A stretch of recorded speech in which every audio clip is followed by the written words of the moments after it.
The angst of August continued on Wall Street. The Dow dropped nearly 173 points today. And have a look at this.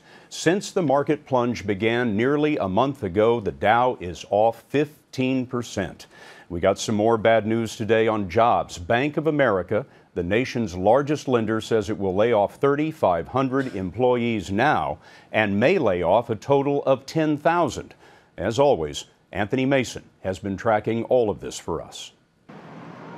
A beleaguered financial behemoth, Bank of America may be too big to fail, but its stock price is faltering, down 50% just since January. The bank is still reeling from the housing crisis. After buying subprime lending giant Countrywide, it's saddled with $1 trillion in mortgage debt. It's also been hit with billion-dollar lawsuits stemming from the mortgage meltdown.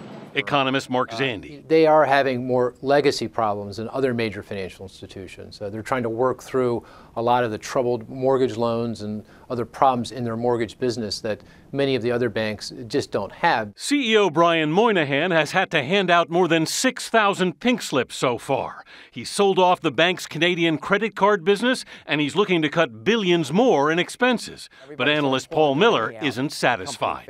We don't have a liquidity problem at Bank of America. What we have is a confidence problem in the management team. B of A is in no danger of needing a bailout, but losses and cutbacks at America's biggest bank and its biggest lender are another drag on an already anemic economy. Banks are going to be still quite reluctant to extend out more credit, to make loans to business people and to consumers.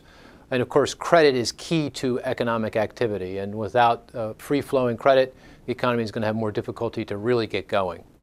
Already this year, the world's 50 largest banks have announced nearly 60,000 job cuts. And Scott, that's the fastest rate since 2008. Well, Anthony, does this mean that American banks are in financial trouble again? No, Scott, this is not a systemic problem. This is not 2008 all over again. One reason the banks are lending less is they've been forced to hold more capital, to have more cash in hand in case of a crisis. So we are not in anywhere near the kind of shape we were 3 years ago. The banks are actually healthier than 2008. Much healthier.